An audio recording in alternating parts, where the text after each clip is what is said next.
Interrogatorio. Filiación y antecedentes individuales. Grupo étnico. Es un factor que cuenta al explicar la desigual distribución de algunas enfermedades nerviosas en las diferentes partes del mundo. Los nativos de Guam, la mayor de las Islas Marianas, en el Pacífico, a 13° de latitud norte y 145° de longitud este, están relacionados con los habitantes de Malasia, Filipinas y Polinesia. En estos individuos, es alta la incidencia de esclerosis lateral amiotrófica, las primeras descripciones datan de 1900. Esta enfermedad y el síndrome Parkinsonismo-demencia, una variante de la misma enfermedad, son causa de muerte de un 20% de los guamanianos de más de 20 años. Matsumoto concluye que esta afección es mucho más frecuente en filipinos que entre japoneses y los pertenecientes a la raza blanca. La esclerosis múltiple ocurre con mayor frecuencia en personas de descendencia anglosajona o nórdica. Aunque una porción de este efecto se explica por un factor ambiental relacionado con la latitud, el análisis estadístico indica que también hay un aspecto étnico. Los indígenas de las Azores padecen la enfermedad de Joseph, consistente en una degeneración familiar atáxica que ocurre con muy poca frecuencia en el resto del mundo. Entre los judíos del tipo Askenazi, hay una gran cantidad de enfermedades genéticas que ocurren con gran frecuencia, destacando las distonías y las encefalopatías infantiles, incluyendo la enfermedad de Tay-Sachs. Debido a una mayor predisposición a la diseminación sistémica de tuberculosis o coccidiomicosis entre los negros y los filipinos, estos grupos étnicos tienen, con mayor frecuencia, meningitis y otras complicaciones nerviosas debidas a estas infecciones. Los individuos de raza negra también demuestran una frecuencia más elevada de sarcoidosis. Aunque los infartos cerebrales son frecuentes en todos los países, hay cierta variabilidad étnica en la frecuencia y características de las afecciones cerebrovasculares. Por ejemplo, los japoneses gozan de una frecuencia muy baja de aterosclerosis de la bifurcación de la carótida primitiva, pero en cambio tienen más aterosclerosis de la arteria cerebral media. Además, padecen de una oclusión crónica de los vasos del polígono de Willis, que se llama moya-moya, y que se ve muy raramente en otros grupos étnicos. Los sujetos de raza negra tienen una mayor predisposición a hipertensión arterial, en las Américas pero no en África, y esta les predispone a hemorragias intracerebrales. También aumenta su tendencia a otros tipos de accidentes cerebrovasculares, incluso a los infartos lacunares y ateroscleróticos. Entre los habitantes de América Latina, hay variación en la frecuencia de aterosclerosis debida a su predisposición a diabetes mellitus, tanto como a otros factores todavía poco conocidos. Lugar de residencia. El tipo de distribución geográfica revela una estrecha relación entre la frecuencia de esclerosis múltiple y la latitud, proporcionando un sólido argumento en favor de un factor ambiental no conocido.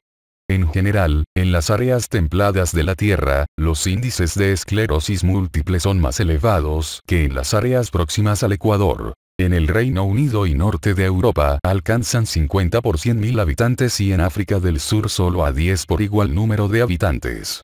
La incidencia es muy baja en Hawái en relación con Estados Unidos, y en Israel comparada con la del norte de Europa. Un análisis de Kurzke sobre la mortalidad por esclerosis múltiple en Estados Unidos en función del lugar de nacimiento y el de la defunción, revela que la mortalidad por 100.000 habitantes fue máxima en los que nacieron y murieron en los estados del norte, por encima de los 37º de latitud norte, y mínima entre los que nacieron y murieron en el sur. La lista de enfermedades neurológicas tropicales es larga. La frecuencia de la meningitis cerebroespinal epidémica adquiere caracteres alarmantes en una franja de África de unos 4.200 kilómetros de longitud y de unos 600 kilómetros de anchura, superficie de 10 millones kilómetros, y que está situada entre los 8 a 16 de latitud norte y que se conoce con el nombre de franja meningítica Lapeysonie. Es una zona de transición entre la selva tropical y el desierto y se caracteriza por una estación seca, larga e intensa, comprendiendo una gran parte del norte de Nigeria, el Níger, Alto Volta, el Chad y el Sudán. En el África Oriental existe una zona equivalente que comprende las fronteras de Ruanda y Burundi, parte sudeste y norte de Uganda, norte de Tanzania y Kenia occidental, bautizada con el nombre de curva meningítica. Esta curva es heterogénea desde el punto de vista de sus caracteres físicos, densidad de población, clima y movimientos migratorios. Las epidemias dejan su huella en forma de numerosos casos de ceguera, sordera y parálisis. La poliomielitis continúa siendo un problema esporádico en los países tropicales. El virus poliomielítico está muy extendido en estas comunidades. A pesar de la existencia de un programa mundial para erradicar el virus, se aconseja la vacunación de todas las personas que visitan esos países, independientemente de la edad. Suele afectar a los niños de menor edad, por lo que se aplica el antiguo término de parálisis infantil. De hecho, el 90% de los casos agudos corresponden a niños menores de 3 años. Esta distribución recuerda a la de los países del norte de Europa a principios del siglo XX. Esto se debe a que, por las condiciones higiénicas, el primer contacto con el virus se realiza a edades tempranas. A los 5 años de edad, el 100% de los niños presentan anticuerpos por lo menos a uno de los poliovirus. La cisticercosis es la enfermedad parasitaria cerebral más común del mundo, y es frecuente en muchos países de habla hispana. La paraplegia tropical se encuentra en varios países de Asia. La coccidiomicosis es más frecuente en climas secos, como el Valle de San Joaquín, en California, Estados Unidos. Edad. En la infancia y edad escolar, inciden con mayor frecuencia los procesos sépticos, víricos, poliomielitis, encefalitis aguda o subaguda esta con antecedentes de haber padecido sarampión, etc., o bacterianos, meningitis cerebroespinal epidémica, etc., y se manifiestan muchas de las enfermedades heredodegenerativas de tipo familiar, pseudodistrofias, idiosia amaurótica infantil o enfermedad de Tay-Sachs-GM2, esclerosis tuberosa de Bourneville o epiloia, etc. Los adolescentes padecen frecuentemente migraña, epilepsia idiopática o síncope vasomotor. Los adultos demuestran mayor predisposición a esclerosis múltiple, aneurismas cerebrales y tumores de los hemisferios cerebrales y sus meninges.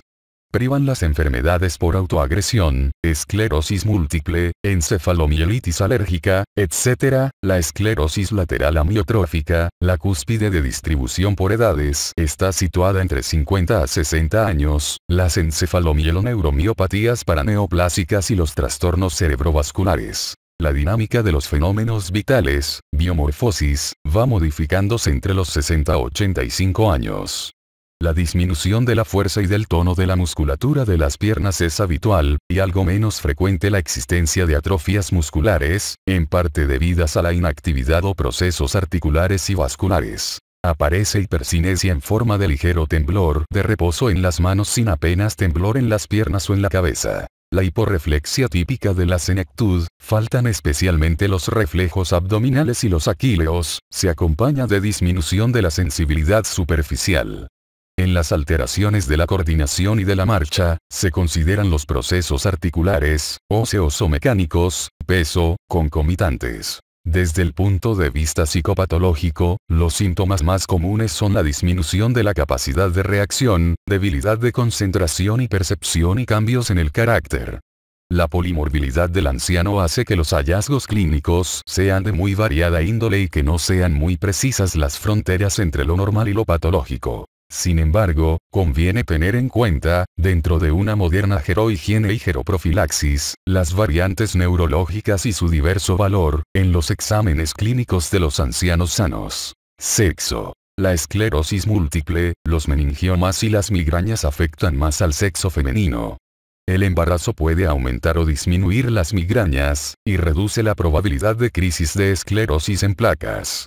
Esto no ocurre en la esclerosis lateral amiotrófica, neuropatías paraneoplásicas y amiloidea, etc. La menstruación predispone a crisis epilépticas y migrañosas. Entre los varones, hay más neurofibromas, y todas las enfermedades de herencia recesiva ligadas al sexo se ven casi exclusivamente en el sexo masculino. Profesión habitual. Tiene gran importancia.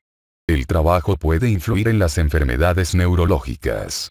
Los traumatismos crónicos laborales pueden provocar el síndrome del túnel carpiano o varias otras compresiones de los nervios periféricos. Una gran variedad de sustancias industriales pueden provocar polineuropatías. El magnesio y el disulfuro de carbono pueden provocar un cuadro clínico parecido al parkinsonismo. Los albañiles, pintores de paredes o coches, yeseros, etc., están predispuestos a las neuritis por frío y a lesiones por la manipulación de sustancias tóxicas. Citaremos la neuritis saturnina unilateral o bilateral, la arsenical, de disposición simétrica y más manifiesta en los músculos extensores de los pies, la bismútica, la áurica, por el tetracloruro de carbono, etano, polineuritis de los perleros, etc. El trabajo en las cámaras neumáticas, peligro de descompresión brusca, industria de calderería, muy ruidosa, así como el empleo de martillos neumáticos, vibraciones repetidas, etc., son motivo de lesiones no rara vez graves del sistema nervioso central, periférico, o ambos. Hábitos de vida. Son bien conocidas las alteraciones neurológicas provocadas por el abuso del alcohol. Los cuadros más socorridos son la poliencefalitis hemorrágica superior, encefalopatía de Wernicke, síndrome de Korsakoff, polineuropatía con un cuadro mixto sensitivo-motor, degeneración cerebelosa, miopatía, epilepsia, hemorragia cerebral, encefalopatía hepática y degeneración del cuerpo calloso de Marchia-Fava-Vignani. Raramente, el uso de tabaco puede provocar una ambliopía, pero frecuentemente predispone a aterosclerosis. La carencia alimentaria de varias vitaminas provoca trastornos neurológicos, entre los que destacan los provocados por carencia de tiamina, niacina y B12. Desafortunadamente, hoy día los hábitos de vida más peligrosos son los que predisponen al síndrome de inmunodeficiencia adquirida, SIDA. La infección retroviral llega precozmente al sistema nervioso central, y una gran variedad de infecciones secundarias, neoplasias y complicaciones autoinmunológicas se manifiestan frecuentemente con síntomas neurológicos. En el paciente con historia de abuso de narcóticos parenterales, de promiscuidad sexual de tipo homo-heterosexual, o de haber recibido transfusión de sangre no analizada para retrovirus, hay que considerar cualquier síntoma neurológico como posible advertencia del SIDA. Alimentación. La alimentación carencial desempeña un papel amplificador. El régimen unilateral a base de almortas, Lathyrus sativus, conocidas también como guijas o altramuces, determina un síndrome parapléjico espástico muy intenso e irreversible sin alteraciones sensitivas, mentales ni de esfínteres. Se trata, la mayoría de casos, de varones. Se ha visto en campos de concentración. En España, se observó un brote muy importante, 800 casos, durante los años 1939 a 1943. Antecedentes familiares. Cada día son más numerosas las condiciones genéticas que afectan al sistema nervioso. Las llamadas enfermedades heredogenerativas del sistema nervioso, de tipo familiar, se caracterizan por una afectación de carácter progresivo que termina con grave incapacidad funcional o la muerte. El término degenerativas con que clásicamente se las conoce esconde, en realidad, la ignorancia sobre la verdadera causa de muchas de ellas, si bien se refiere a un comprobado o supuesto fondo metabólico.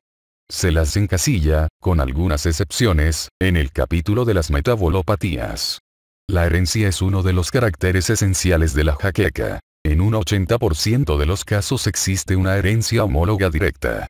Según expresión de Flatau, el sujeto recibe el sello al nacer. La transmisión más frecuente es de madre a hija, viniendo después la de madre a hijo. La paraplegia espástica familiar y degeneración central de la retina asociadas han sido descritas por Pagellin. Señalaremos también la corea de Huntington, varias neuropatías familiares, ataxia de Friedreich y otras ataxias genéticas, atrofia olivopontocerebelosa, las facomatosis y las distrofias musculares. Hay otros procesos que tienen cierto aspecto familiar, aunque además de la predisposición genética influyen otros factores.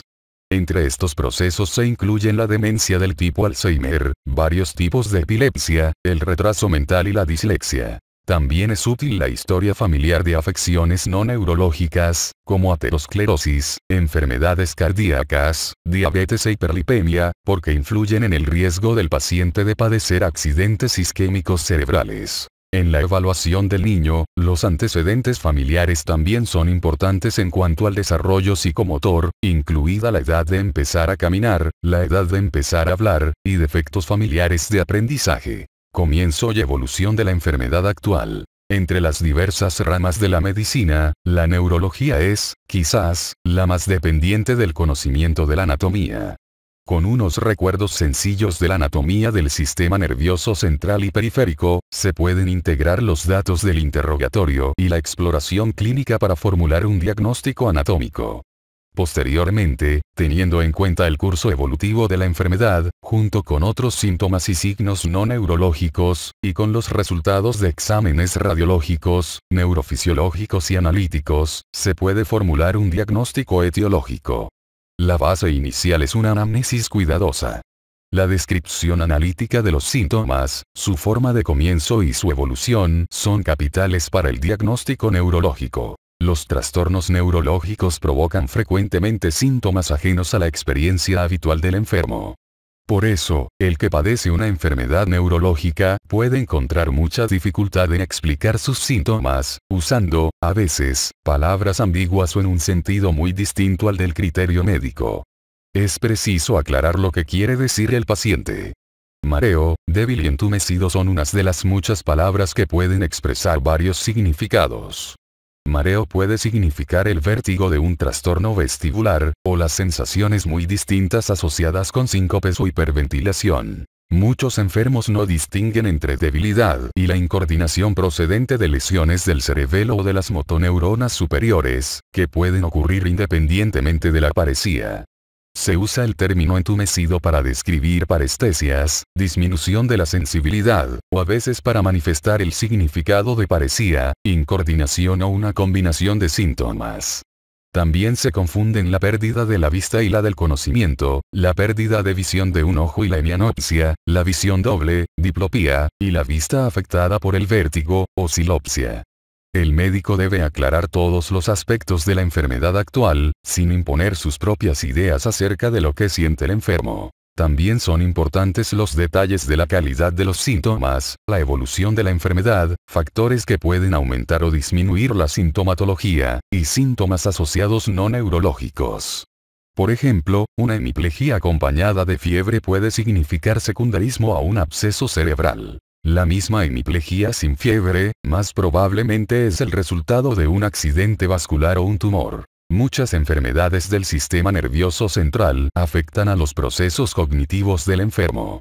Si se nota durante el interrogatorio que el enfermo padece confusión u otros trastornos de las funciones intelectuales, o que tiene crisis que incluyen una pérdida o cambio de conocimiento, hay que suplementar la anamnesis con un interrogatorio a los familiares o a otros testigos. El comienzo brusco de un cuadro clínico de hemiplegia, ACV o ictus, o hemiparesía, con pérdida de la conciencia, orienta hacia un insulto cerebrovascular cerebral de tipo hemorragia o embolia. En cambio, la misma sintomatología de comienzo más lento y progresivo es más frecuente en la trombosis.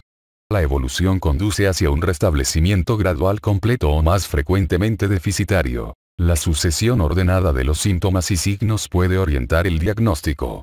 Por ejemplo, los síntomas del aura epiléptica indican el origen y avance de las descargas epilépticas, y aclaran la evolución, permitiendo el síntoma inicial localizar el foco epiléptico. El comienzo lento y progresivo, con la aparición de un síndrome de hipertensión endocraneana, también evolutivo, es común en los tumores cerebrales.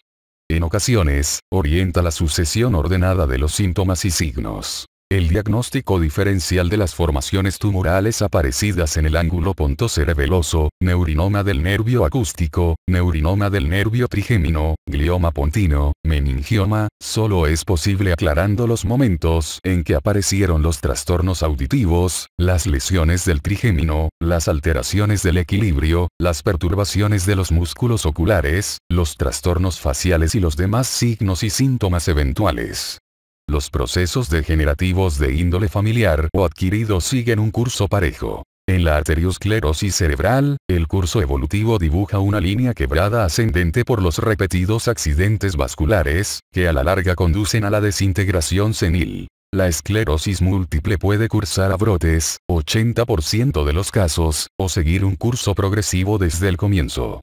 En el primer caso, las fases agudas, con síntomas y signos polimorfos, pueden dejar periodos asintomáticos de duración variable o dar paso a una forma progresiva. Una paraplegia flácida, con areflexia profunda e hipotonía, después de descartar una mielopatía compresiva, podrá hacer pensar en la enfermedad de Eine-Maddien si es indolora, y en una polineuritis o poliradiculoneuritis, en caso contrario.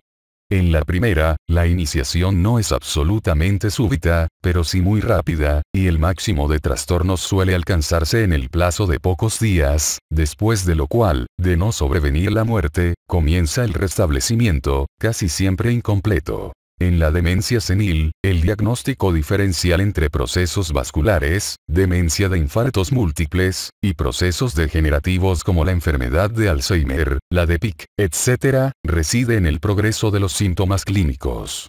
La demencia vascular es el resultado de varias crisis isquémicas, con un curso marcado por épocas de mejoría o estabilización, interrumpido por varios deterioros súbitos que pueden ser muy obvios clínicamente, o a veces más sutiles. En cambio, los procesos degenerativos siguen un curso progresivo, no interrumpido por deterioros o mejorías importantes. Esta diferencia es clave para el diagnóstico, y forma parte integral del índice Achinsky, que se usa en las investigaciones clínicas de las demencias. Signos y síntomas fundamentales en la anamnesis neurológica. Dolor. En la mayoría de los casos, es el trastorno que impulsa al paciente a buscar ayuda, a pesar de que otros síntomas pueden ser mucho más importantes en opinión del médico. Se etiqueta considerando su fecha de comienzo, y posibles motivos, topografía, naturaleza, duración y circunstancias que lo alivian o aumentan. De acuerdo con estos elementos, podemos distinguir. 1. Dolor rápido. Es el percibido de inmediato, como máximo medio segundo después de la estimulación de los receptores, generalmente superficiales. Es bien localizado y conducido por fibras mielinizadas tipo A delta. 2. Dolor retardado. Se percibe después del dolor rápido, es discretamente difuso y, por lo tanto, no se localiza con tanta precisión. Es conducido por fibras amielínicas tipo C. Ambos tipos de dolor, rápido y retardado, constituyen la doble respuesta de Lewis. 3. Dolor superficial. Se percibe en la superficie del cuerpo y se localiza con precisión. Se describe, en general, como quemazón, siendo el estímulo dérmico. 4. Dolor profundo. Es apreciado como situado profundamente de modo difuso, tridimensionalmente y con sensación de sordo. Los receptores se encuentran en vísceras, músculos y huesos. Está ausente la doble respuesta. 5. Dolor referido. Es un dolor profundo, proyectado a distancia del órgano estimulado en los dermatomas correspondientes a su inervación segmentaria. Los márgenes del dolor no están bien delimitados, probablemente por la pobreza de los receptores viscerales. La fisiopatogenia se debe a la convergencia neuronal a nivel del asta posterior medular o del tálamo, de vías aferentes cutáneas y profundas de un mismo segmento, como afirman Gordon y Gasse. A la palpación profunda, el dolor referido puede acompañarse de algias, contracción muscular, hiperestesia y de trastornos viscerales.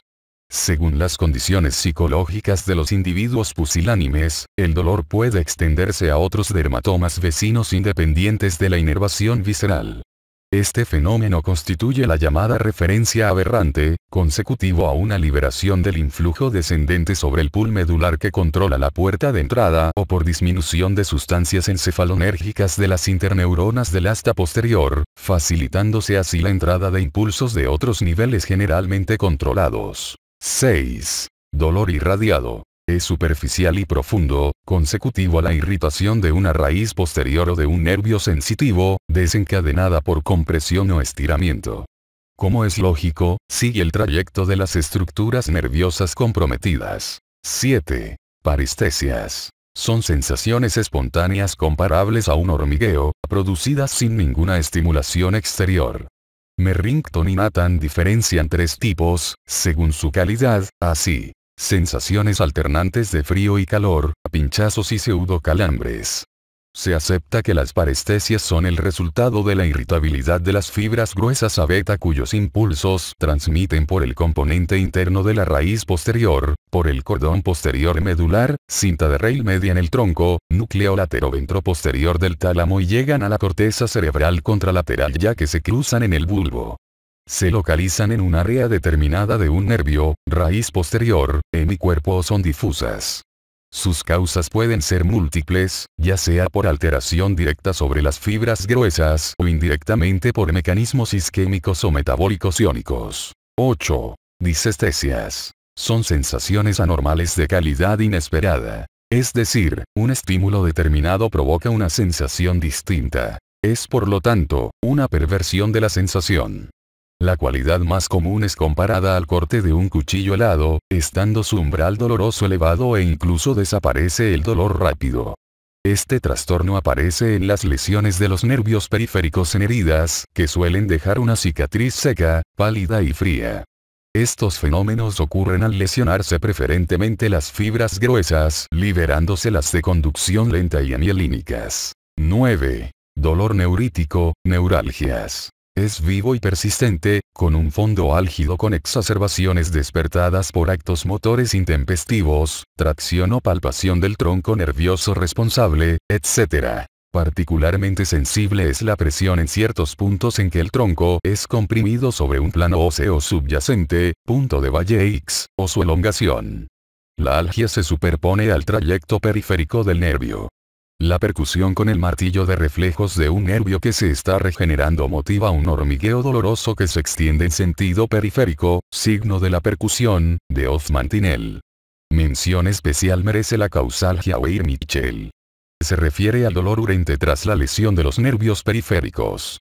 Poco frecuente, se reconoce por la naturaleza del dolor, el defecto de nutrición epitelial asociado, su preferencia por las extremidades superiores y el efecto de factores físicos y emocionales que le incrementan. Se alivia completa y permanentemente mediante gangliectomía. El término hiperpatía sedón, se emplea para indicar la hiperestesia cutánea, la hiperalgesia y el dolor espontáneo, pero no lancinante, tras lesión neural con reacción excesiva. Es bastante común. El dolor no es de naturaleza urente, no va necesariamente asociado a trastornos nutricionales cutáneos, ni resulta afectado por factores físicos externos o emocionales. Se produce comúnmente en las extremidades inferiores, puede suceder a una lesión en el sistema nervioso central o periférico, y raramente queda aliviado por la gangliectomía simpática. Sin embargo, pueden paliarse con la interrupción de las vías dolorosas de la médula espinal. Cuenta en el dolor fantasma de los miembros amputados, algo alucinosis, en el síndrome talámico y en el aura de algunas crisis epilépticas focales de origen cortical plenamente comprobado. 10. Dolor plexual, plexalgias. Se irradia y difunde a la totalidad del miembro. La algia se provoca fácilmente por palpación local del plexo, región supra y subclavicular para el plexo braquial. Región abdominal, tacto rectal y tacto vaginal para el plexo lumbosacro, etc. 11. Dolor funicular, funiculalgias. Su sintomatología álgica es afín a la radiculítica. Se diferencia de ella por ser unilateral, causar contractura paravertebral y aumentar en las maniobras que movilizan la columna vertebral, así como la percusión y palpación. 12. Dolor radicular, radiculalgias. Por compresión de las raíces medulares. Es violento, paroxístico y se irradia a lo largo de las zonas cutáneas correspondientes. A menudo es bilateral. Acusa el aumento súbito de la tensión del líquido cefalorraquídeo como el toser, realizar esfuerzos, signos de degerine, defecar y el estiramiento de la raíz correspondiente, maniobra de Desesey-Golglewski figura 10, 1, para las cervicobraquialgias y los de la Segey-Bragard-Gowers, figura 10, 2, para la neuralgia ciática. La irritación de las raíces medulares, y cordones posteriores, en la tabes dorsal motiva algias en la parte inferior del tronco y extremidades inferiores, de gran valor diagnóstico. Las llamadas fulgurantes, son como si una chispa eléctrica recorriera todo el miembro desde la parte proximal a la distal, desde la nalga al pie. Desaparecen y vuelven a aparecer durante horas o días. Los dolores lancinantes se presentan sin pródromos. Su intensidad puede alcanzar grados muy altos, siendo presa a los pacientes de la desesperación e incapaces de toda actividad. Por lo general, se presentan en series, seguidas de un intervalo libre de horas o de días. Los dolores cerebrantes son intermitentes, a sacudidas, como si con un taladro se perforara el hueso. 13. Dolor medular. La afectación de los cordones posteriores, mielosis funicular, motiva la aparición de disestesias, en especial en la parte distal de las extremidades inferiores. La presencia de placas a nivel cervical en la esclerosis múltiple origina el llamado signo del ermite, con la aparición de dolores fulgurantes, como por una corriente farádica, en el tronco y extremidades superiores, y aún inferiores, al flexionar la cabeza. 14. Dolor talámico. Integra el síndrome de este nombre. La desproporción entre la intensidad de la causa desencadenante y el dolor provocado es evidente, superreacción EAD. Hiperpatía sedón. Ataques de dolor intolerable se ven en algunas ocasiones como el aura de un ataque epiléptico focal de origen cortical indudable. 15. Dolor psicógeno. No corresponde anatómicamente a la distribución del sistema nervioso central o periférico. En ocasiones, es experimentado en un hemicuerpo cuyos troncos son sensibles a la palpación. 16. Indiferencia congénita o insensibilidad al dolor. Es posible en pacientes que tienen reflejos normales e inervación cutánea normal, que no tienen anormalidades mentales, que perciben correctamente y que no tienen sintomatología de disfunción autónoma. La autopsia no revela lesión estructural alguna en sus sistemas nerviosos centrales. Tienen una verdadera asimbolia dolor o analgognosia. Westbury usaba el término asimbolia dolor para denotar insensibilidad adquirida al dolor y revisó los datos de la bibliografía que sugieren, ligeramente, que la participación de la circunvolución supramarginal del hemisferio dominante es de todo punto necesaria para que ocurra dicha anomalía. Circuito de los impulsos dolorosos. Los impulsos nerviosos, para que adquieran una valoración, un recuerdo, una experiencia, en fin, para que definan una conciencia psicológica, es preciso que sigan un largo camino desde los receptores periféricos. En primer lugar, deben originarse en las terminaciones libres del plexo superficial de la piel, muy finas y ramificadas, dando una sola neurona múltiples ramificaciones periféricas encargadas de inervar varios milímetros de piel. Estos receptores descargan con estímulos de distinta naturaleza. Altas temperaturas, frío, presiones intensas, favorecido por la existencia de sustancias algiógenas como la bradicinina, serotonina y prostaglandina C1 y 2. Una vez originados, los impulsos dolorosos son conducidos por las fibras A delta y C del nervio periférico sensitivo hacia el asta posterior de la médula. Las primeras tienen un grosor de 2 a 5 micras, son mielinizadas y conducen a una velocidad de 15 a 45 metros por segundo. Son responsables del componente breve, inmediato y localizado del dolor y son muy sensibles a las lesiones isquemiantes.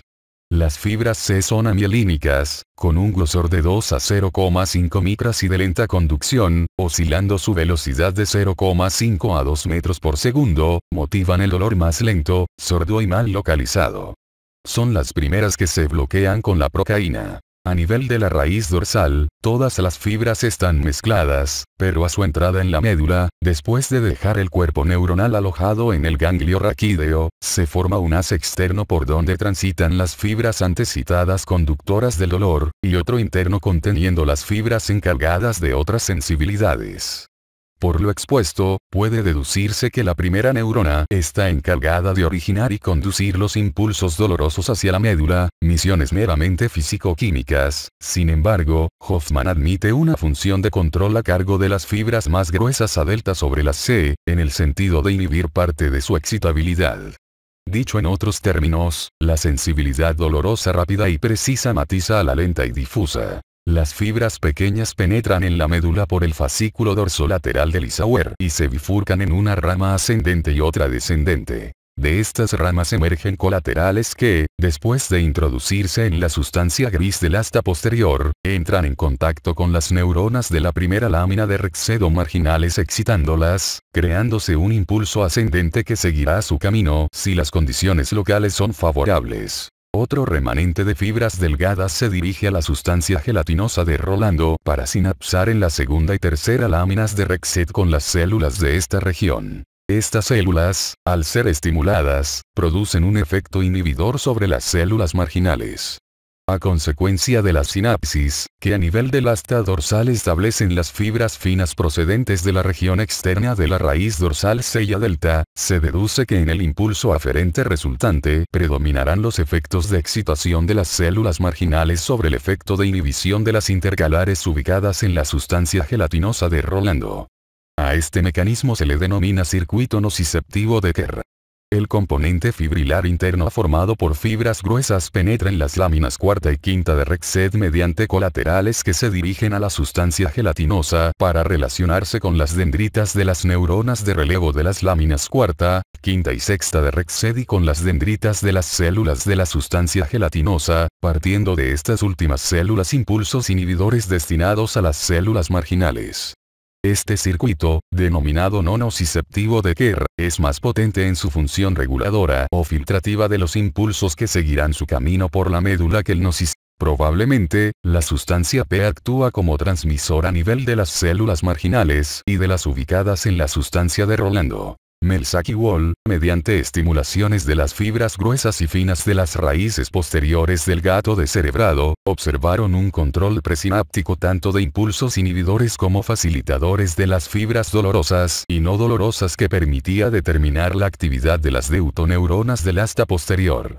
Esta teoría del control de la puerta de entrada se fundamenta en el hecho de que fibras periféricas de distintos grosores se proyectan al mismo tiempo sobre neuronas de axón corto en la quinta lámina de Rexed y sobre la deutoneurona o neurona encargada de la transmisión ascendente sensitiva por la médula, de tal manera que habría una doble convergencia en donde las neuronas de axón corto actuarían inhibiendo la deutoneurona, las de fibras gruesas activarían las neuronas inhibidoras de axón corto en tanto que las finas ejercerían sobre estas una acción inhibidora, resultando una inhibición equivalente a una activación de la deutoneurona. Como puede apreciarse, el motivo de la puerta de entrada de Melzack y Wall y de los circuitos de Kerr es seleccionar los impulsos dolorosos a través de la médula en su camino hacia la corteza cerebral procedentes, a su vez, de los receptores libres. Pero, además, no solo existen estos sistemas de control, sino que se han descrito fibras centrífugas o descendentes procedentes de la corteza como las de Abartifex, con impulsos inhibidores o activadores, que desempeñan un papel importante en el control del dolor en la sugestión mediante impulsos inhibidores sobre la puerta de entrada a nivel del asta posterior de la médula o facilitándolos en los individuos de fondo emotivo. Se está estudiando el papel de las sustancias opiáceas en la sustancia gelatinosa de Rolando. Se cree que en la región periventricular y periacueductal, existen receptores opiáceos cuyas neuronas responsables de los mismos mandan fibras descendentes hacia los núcleos del RAFE, excitando a neuronas serotoninérgicas, las cuales modulan las interneuronas encefalinérgicas del asta posterior de la médula. Los impulsos filtrados por el control de entrada medular prosiguen su marcha por la médula y tronco cerebral a través de sistemas de fibras más o menos sistematizados. El haz neoespinotalámico, el paleoespinotalámico y el lemniscal son pausisinápticos.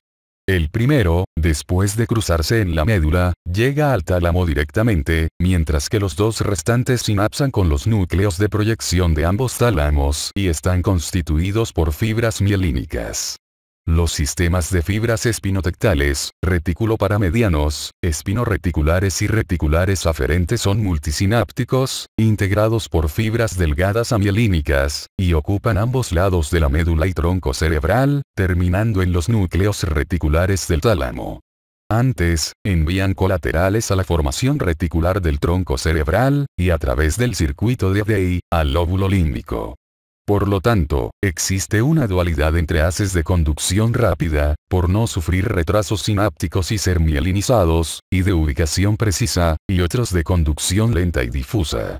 El predominio de unos u otros en el control de la puerta de entrada medular normalmente domina la conducción de fibras gruesas. En los núcleos ventroposteriores del tálamo terminan los haces pausisinápticos y comienza la tercera neurona con destino a la corteza parietal ascendente, mientras que los haces multisinápticos de fibras finas tienen el relevo talámico en los núcleos reticulares e intralaminares para dirigirse a las áreas sensitivas secundarias de ambos lados, en el borde opercular del surco silviano. También puede apreciarse en el tálamo y corteza, como ocurre en el nervio periférico y en la médula, la presencia de un contingente de fibras pequeñas amielínicas y otro constituido por fibras más gruesas, con una demostrada rivalidad funcional. Su trastorno comporta la aparición del dolor si existe un incremento de impulsos que escapan por la puerta de entrada. Sin embargo, en caso de alterarse la proporción de los contingentes de haces de fibras en favor de las finas, entonces aparecen no solo trastornos de intensidad, hipoalgesia, hiperalgesia, del dolor, sino de cualidad, disestesias, causalgia. Si el bombardeo de impulsos llegados a la formación reticular del tronco es muy intenso, se produce una sobrevaloración del dolor con reactividad emotiva, hiperpatía. Todo esto se explica por la llegada de impulsos al sistema límbico, por una parte, y por la influencia reticular sobre los núcleos del RAFE y de estos sobre el asta anterior de la médula, disminuyendo las encefalinas. En general, las lesiones de distintas etiologías actúan alterando, en primer lugar, las fibras gruesas. Esto conlleva la entrada no controlada de impulsos por la médula, preferentemente por fibras de pequeño calibre.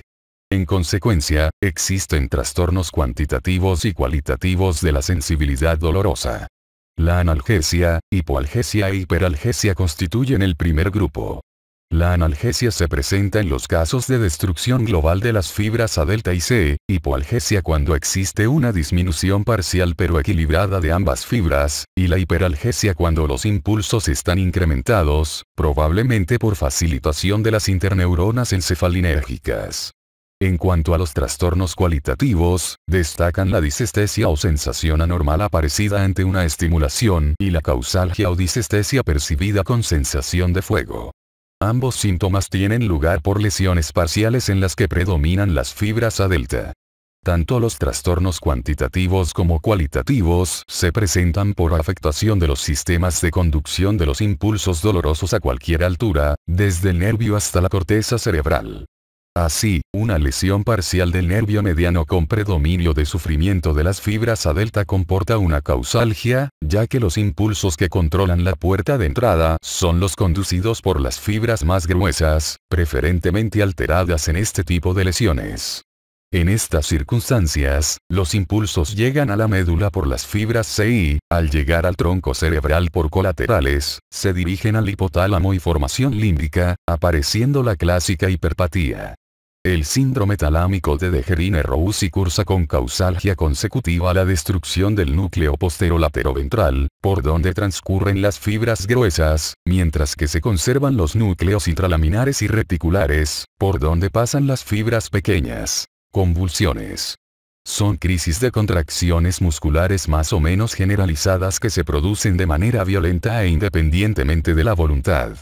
Ellas y los movimientos involuntarios se describen con detalle más adelante. Parálisis y paresía. La parálisis es la pérdida de la motilidad voluntaria. La paresía es la disminución de la fuerza con conservación de la motilidad. Existe un cierto número de parálisis ligadas a crisis mioplégicas en relación con trastornos del potasio. Por ser de corta duración y reversibles, se llaman parálisis periódicas o episódicas. Las mioplejías periódicas con alteración del potasio más conocidas son las siguientes. 1. Parálisis periódica familiar hipokaliémica de Cabaret-Westphal, hereditaria en el 80% de los casos. Con incidencia doble en varones, se inicia en la segunda década de la vida y disminuye en frecuencia en la edad senil. La parálisis se inicia de manera lenta y asimétrica. Se respetan los músculos de la cara, faringe y laringe. Su duración oscila entre varias horas y 2 o 3 días. En el acme de la parálisis, desaparecen los reflejos propioceptivos e incluso los cutáneos. La musculatura crural es la más afectada. Durante la crisis, el potasio penetra en el interior de las células. En el plasma, desciende hasta 2 a 2,5 miliequivalentes por litro. 2. Adinamia episódica familiar hiperkaliémica de Gamstorp. Los accesos paralíticos se inician en la primera década de la vida y consisten en parálisis flácida o paresía, que surgen espontáneamente, a veces después de un intenso ejercicio muscular y en el reposo de aquel, si este ha sido muy intenso, a los 30 minutos. Las parálisis aparecen en la parte baja de la espalda, muslos y pantorrillas, y a veces también en manos y brazos. La duración es escasa, entre 30 a 40 minutos, y rara vez se alarga a las 2 horas, por tanto, son episodios mucho más cortos que los de la parálisis familiar hipopotasémica, y van seguidos de embaramiento y algias musculares parestésicas, y signo de Chopstead positivo. Duran tanto más cuanto más intenso y duradero fue el ejercicio, para desaparecer en el término de 1 hora, o antes, si nada más empezar a notarlo vuelven a hacer ejercicio, que incluso yugula e impide la aparición de la parálisis. Durante el ataque, el potasio del suero está elevado. 3. Parálisis periódica familiar o adinomia episódica hereditaria normocaliémica de Gamstorp. Es familiar y aparece en la primera década de la vida. Las parálisis, como en la dinamia episódica familiar recién descrita, aparecen en el reposo que sigue a la actividad física reiterada, pero las diferencias con aquellas son ostensibles. Las parálisis aparecen mucho después de haber cesado el ejercicio, en la noche y después de un periodo grande de inactividad, o después de estar mucho tiempo sentados, y duran mucho más tiempo, días o incluso semanas. Se precipitan por la ingestión de alcohol, potasio por el frío y humedad.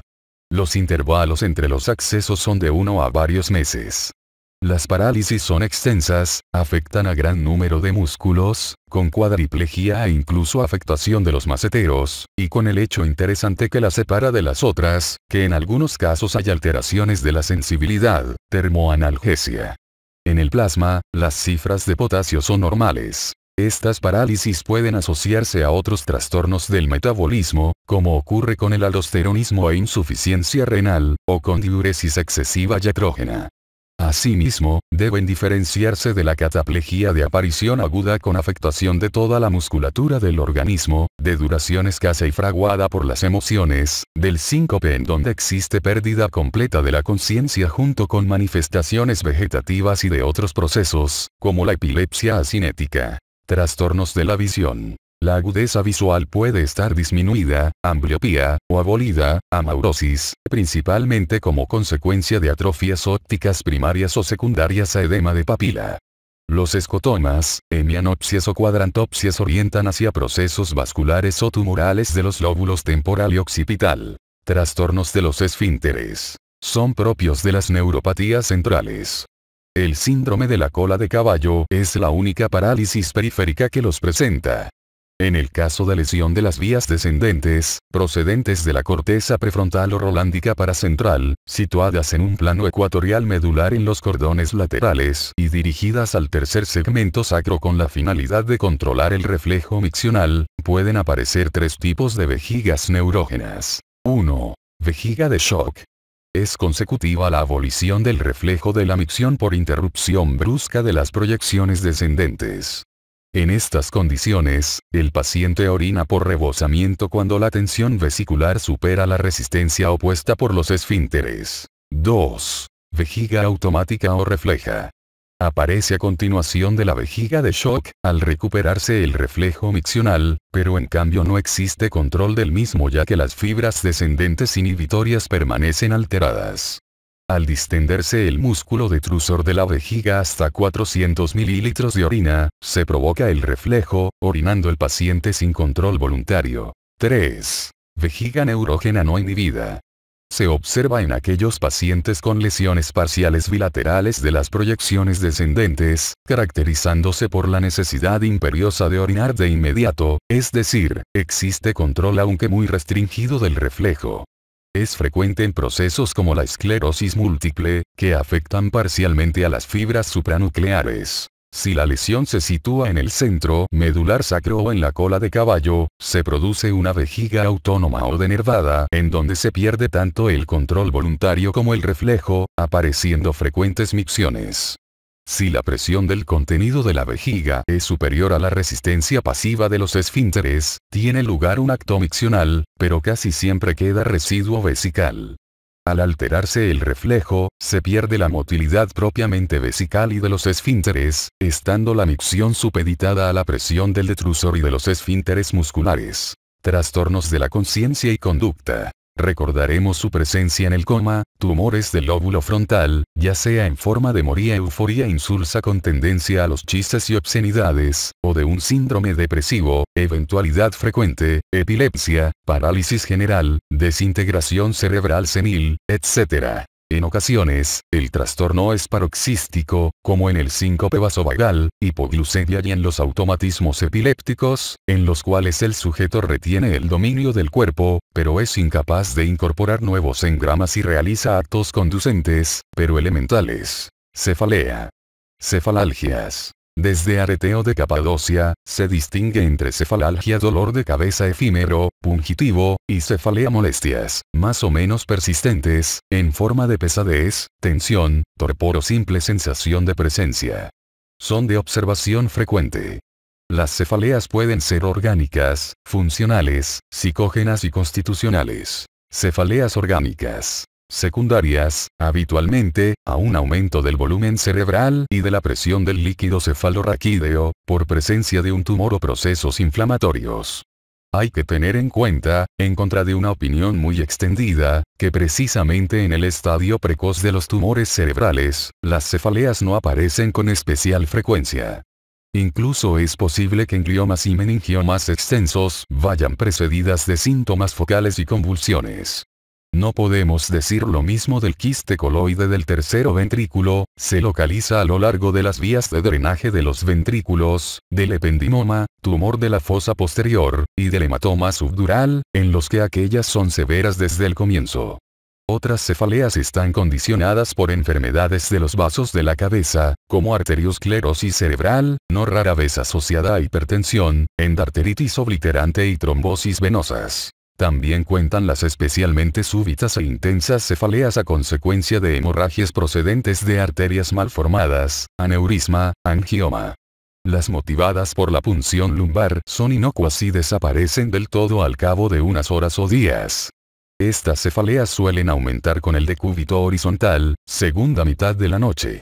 En el caso de quiste coloide del tercero ventrículo, es posible su exacerbación súbita con el cambio de posición de la cabeza al incorporarse de la cama. Cefaleas funcionales. Se trata de la reacción de un cerebro sano frente a estímulos de la más diversa índole. Esta reacción transcurre a través del sistema nervioso vegetativo y llega a las arterias de la cabeza, por lo que, en general, se habla también de cefaleas vasculares. Cuentan factores hereditarios, 70%, y la personalidad del sujeto. 1. Migraña. La fisiopatología de la migraña ha sido estudiada por Antoni y Lance. Estos autores consideran que la explican por varios fenómenos englobados en dos fases. En la primera, existe un incremento de los ácidos grasos, en especial del linoleico, el cual facilita la agregación de plaquetas en las paredes de los vasos, así como la liberación de serotonina. El aumento de serotonina en el plasma es motivo de vasoconstricción de los vasos arteriales craneales llevando consigo una isquemia cerebral, y, en consecuencia, al aura del acceso migrañoso, variando su tipo clínico según donde tenga lugar la disminución del flujo sanguíneo. En la segunda fase, se comprueba disminución de la serotonina plasmática e incremento de la prostaglandina 1, condicionando una posible vasodilatación arterial craneal y una elevación de quininas junto a una disminución de endorfinas, sustancias que disminuyen el umbral doloroso de las paredes de los vasos. Como se comprende, los eventos bioquímicos del plasma y de las paredes del vaso serían los responsables del dolor aparecido después del aura. Sintetizando, puede afirmarse que la vasoconstricción explica la sintomatología inicial focal visual de la migraña, mientras que la posible vasodilatación motivaría el dolor ante la distensión de las paredes arteriales, en donde residen los receptores libres del dolor. Receptores previamente disminuidos de su umbral doloroso. Se distinguen tres grupos de migraña: la común o atípica, la clásica o típica y la vertebrovascular. A. Migraña común o atípica. Es la más frecuente de las formas crónicas, sobre todo en mujeres, aparece en la infancia o en los adultos. Los cambios atmosféricos, alcohol, sueño insuficiente, luz intensa, ruidos y estado de tensión nerviosa son causas precipitantes.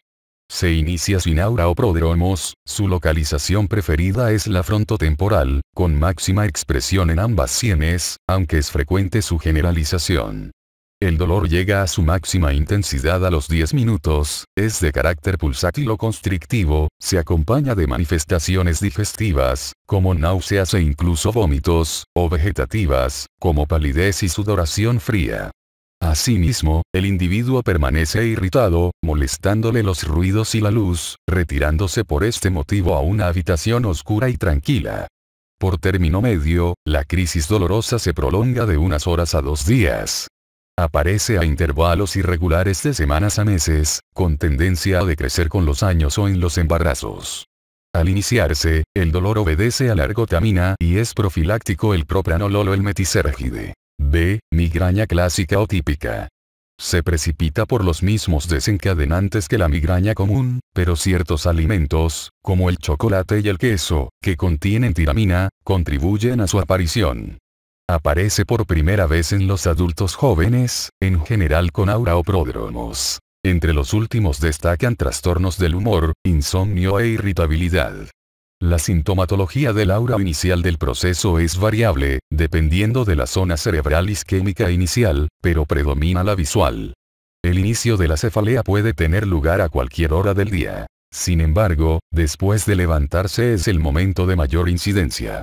Bruscamente, el 90% de los pacientes perciben destellos de luz, fotopsia, o imágenes parecidas a una ciudad fortificada vista desde una altura, fortificación espectral o teicopsia, en el 10% de los casos, persistiendo unos minutos.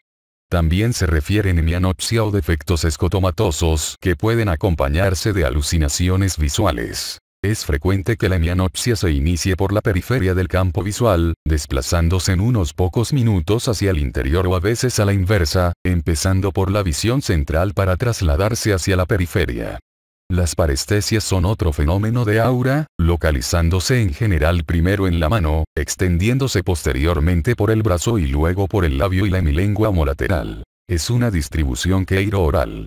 La afasia y la diplopía forman parte, aunque con menor frecuencia, de la sintomatología inicial. La topografía acostumbra a ser hemicraneal y el carácter del dolor es pulsátil, predominando en la sien, y se acompaña, aunque con menor intensidad, de manifestaciones digestivas. En comparación con la migraña común, existe fotofobia y fonofobia.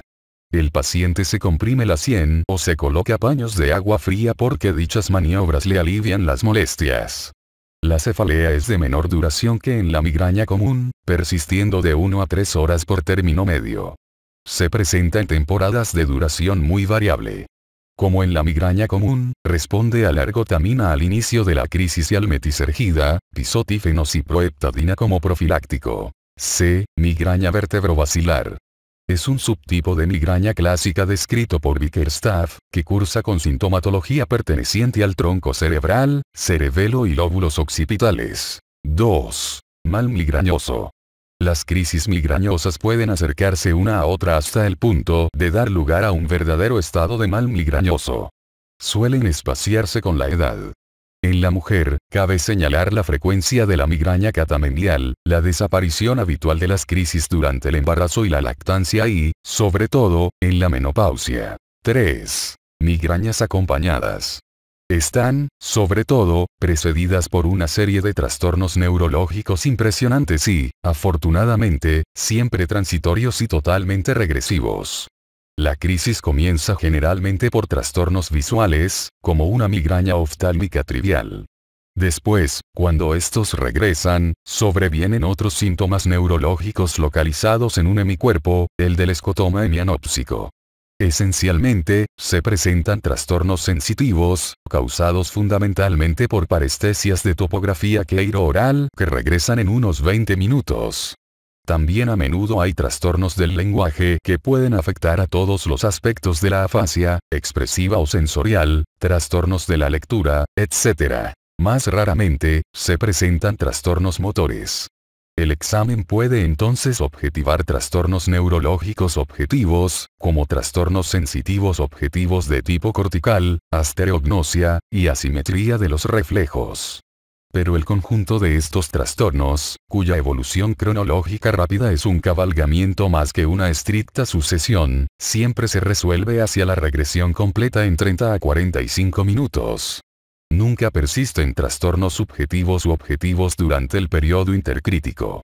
Cuando aparece la hemicrania, generalmente del lado opuesto, los fenómenos de acompañamiento han desaparecido habitualmente. A menudo, es de duración más corta que en las migrañas ordinarias, pero es muy valiosa para el diagnóstico. Basta para asegurar al neurólogo, sobre todo cuando se cuenta con el antecedente de migrañas clásicas, Nicolle. 4. Migraña oftalmoplégica y migraña hemipléjica. En la primera, la parálisis oculomotora sigue y no precede a la cefalea, regresando con lentitud. Suele recidivar. Con frecuencia, se encuentra un aneurisma de la arteria comunicante posterior. La migraña hemipléjica es, a menudo, familiar. Hemiplegia fugaz y recidivante que deja a veces secuelas discretas acompañadas de cefaleas contralaterales. 5. Cefalea en racimos, clúster H, neuralgia migrañosa, cefalea histamínica. Predomina en hombres jóvenes y adultos, y se caracteriza por ser constantemente unilateral, de inicio brusco, aparece a la misma hora, en cualquier momento del día, pero más a menudo por la noche, a las 3 horas de acostarse o por la madrugada. Se ubica alrededor de la órbita o en su profundidad, aunque se extiende por zonas supraorbitarias e incluso temporales. El dolor es de cualidad terebrante, punzante y lancinante, intenso y profundo, de aproximadamente 1 hora de duración y sobre todo recurrente a la misma hora durante una temporada. En ocasiones, se repiten varias crisis en un solo día. Se acompaña de lagrimeo, epífora, inyección conjuntival, rinorrea y de un síndrome de Claude Bernard Horner. La siesta y el alcohol pueden actuar como desencadenantes, pero habitualmente se presenta de forma esporádica. Se han descrito variantes, como la neuralgia migrañosa crónica, ECBON, en donde no existen intervalos de remisión o se prolongan las crisis hasta más de 4 meses, o la hemicrania paroxística crónica de Sjastad-Idale, más frecuente en mujeres. Responde a la ergotamina, metisergida, antihistamínicos, prednisona, indometacina y sales de litio. Los límites entre la migraña común y clásica y aún con la cefalea en racimos no deben interpretarse rígidamente, pues no es infrecuente observar en un mismo paciente haber sufrido las 3 variedades de cefalea. 6. Cefalea por tensión. El dolor se presenta en la parte posterior de la cabeza y región cervical. A veces, se irradia a la cara o a la llamada zona del sombrero. Puede tener carácter constrictivo, como cuando se lleva una cinta atada aprieta alrededor de la cabeza, interrumpido por punzadas muy dolorosas. Se encuentra una mayor tensión en los músculos de la nuca, con limitación de la motilidad del raquis cervical, temporales y maceteros. Algunas zonas del cuello y pericráneo son muy sensibles a la presión. Cefaleas psicogénicas. En este tipo de cefaleas, no se puede demostrar un mecanismo del dolor ni en los vasos cefálicos, ni en las meninges, ni tampoco en la musculatura de la cabeza. Si se analizan con precisión los dolores, lo que se expresa con claridad son más bien disensaciones, que se ponen de manifiesto como una sensación de insatisfacción y tensión psíquica. A falta de una denominación acertada del estado, hablamos, sencillamente, de dolores. En estos casos, la cefalea representa un trastorno del estado general, en el lenguaje de los psicoanalistas, un síntoma de conversión. No raras veces, las cefaleas pueden constituir el primer síntoma de una depresión o acompañar a esta durante largo tiempo. Es posible que en la depresión predomine tanto la cefalea que la propia depresión pase inadvertida. Hablamos entonces de una depresión larvada. Cefaleas constitucionales. Persisten durante años sin que exista una psicosis, una neurosis, ni siquiera una enfermedad física. Aparecen, casi siempre, en el marco de una hipersensibilidad general al dolor. Trastornos de la risa. Han sido valorados desde Trouseau, 1868, quien describió las crisis de risa forzada, considerándolas como equivalentes epilépticos. La risa patológica difiere de la normal por producirse sin sustrato afectivo, motivo por el cual la expresión de la cara es fría, desprovista de emoción y los sonidos inapropiados, cascados, sin sentido, y por los accesos incontrolables y, a veces, seguidos de crisis de llanto, risa y llanto espasmódicos, y de amnesia. Los trastornos de la risa han sido señalados en las lesiones difusas cerebrales, arterioscleróticas, inflamatorias, encefalitis, o circunscritas tumorales, lóbulo frontal, bulbo raquídeo, región infundibular o talámica anterior. En ocasiones, la sonrisa y la risa, enteramente disociadas de la esfera afectiva, constituyen la manifestación inicial de crisis epilépticas temporales, talámicas o hipotalámicas. En ocasiones, la crisis de risa se acompaña de una súbita pérdida de tono muscular, cataplejía, incluso con caída al suelo. De ahí la expresión vulgar tumbarse de risa. Trastornos del sueño. Los trastornos del sueño pueden dividirse en dos grandes capítulos: los trastornos por exceso o hipersomnias y los causados por defecto o insomnios. Las parasomnias son trastornos menores del sueño que incluyen fenómenos presómnicos y sómnicos, agitación motora durante el sueño, etc. Hipersomnias, etimológicamente, significa aumento de sueño, lo cual supone un matiz cuantitativo de acentuación de algo que es normal. Sin embargo, no hay que olvidar que los distintos tipos de hipersomnias que se presentan en la clínica difieren también del sueño normal cualitativamente. En efecto, las hipersomnias pueden considerarse procesos de transición o situaciones intermedias entre el sueño normal y el coma. La irreversibilidad de este último, a menos que intervenga la terapéutica, contrasta con la hipersomnia, siempre reversible. Se consideran patológicos aquellos sueños que exceden de las 10 horas en el adulto y de las 12 horas en el niño, excepto en casos de gran fatiga o una falta de sueño prolongada. Por otra parte, el sueño, sin ser de duración excesiva, puede presentarse a destiempo, fuera de las horas habituales de reposo y aun cuando éste sea suficiente. La somnolencia o hipersomnia se observa en infecciones, encefalitis epidémica, o letárgica, de Von Economo. Tripanosomiasis africana o enfermedad del sueño, dura 2 a 3 años y conduce hacia la caquexia irreversible y fatal. El síndrome de Klein-Levine cursa con periodos de hipersomnia 3 o 4 veces al año con una persistencia de algunos días a varias semanas. Predomina en los adolescentes y se acompaña de bulimia, alteraciones de la conducta, negativismo, inatención, alteraciones de la memoria y bradipsiquia. Se ha propuesto una causa psicogenética para explicar estos desórdenes, pero sin demasiada base. Lesiones del encéfalo vasculares, reblandecimiento, hemorragias o embolías, en las proximidades del tercer ventrículo o del acueducto de Silvio. Tumores hipotalámicos. Endocrinopatías. Hipotiroidismo, enfermedad de Addison. Obesidad. Bronquíticos con síndrome de Pickwick y cor pulmonale crónico. Cardiopatías cianógenas. Influyen en la alteración de la dinámica cardíaca y el intercambio gaseoso. Narcolepsia. Supone una crisis de sueño irresistible o un estado que semeja el sueño. Va precedido de una sensación intensa de fatiga y, con frecuencia, se puede resistir durante algún tiempo, pero rara vez se evita. Usualmente, dura unos pocos minutos, a veces solo unos segundos y, excepcionalmente, si no es molestado, el enfermo puede seguir durmiendo más tiempo. En general, se le despierta fácilmente y se despeja enseguida. La frecuencia de los ataques es variable, pero en general bastante constante en cada enfermo, y pueden presentarse 2 a 3 crisis diarias o incluso una cada pocos minutos. No se trata de un trastorno epiléptico, pues el electroencefalograma es normal. Parece depender de un fallo del sistema reticular activador de la conciencia. La narcolepsia asociada o alternada con cataplejía integra el síndrome de Hellinger.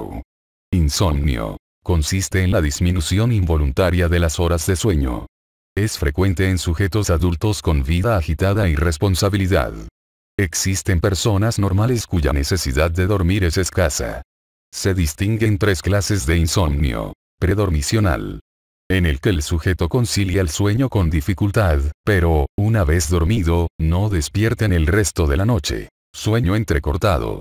Ligero, poco reparador, con pesadillas, sobresaltos, despertando varias veces. Postdormicional. Despertar precoz. Etiológicamente se han definido 2 tipos de insomnio. Primario, en donde el sueño nocturno es interrumpido por periodos prolongados en personas sin estigmas de procesos orgánicos o funcionales. Secundario, consecutivo a estados de ansiedad, inquietud, trastornos psicológicos o bien a causas orgánicas, como úlcera gástrica, carcinoma, síndrome de las piernas inquietas o el síndrome del túnel carpiano. También es frecuente observar en personas sanas la aparición de mioclonías en flexión o extensión de unos 20 segundos de duración. Parasomnias son los trastornos menores del sueño.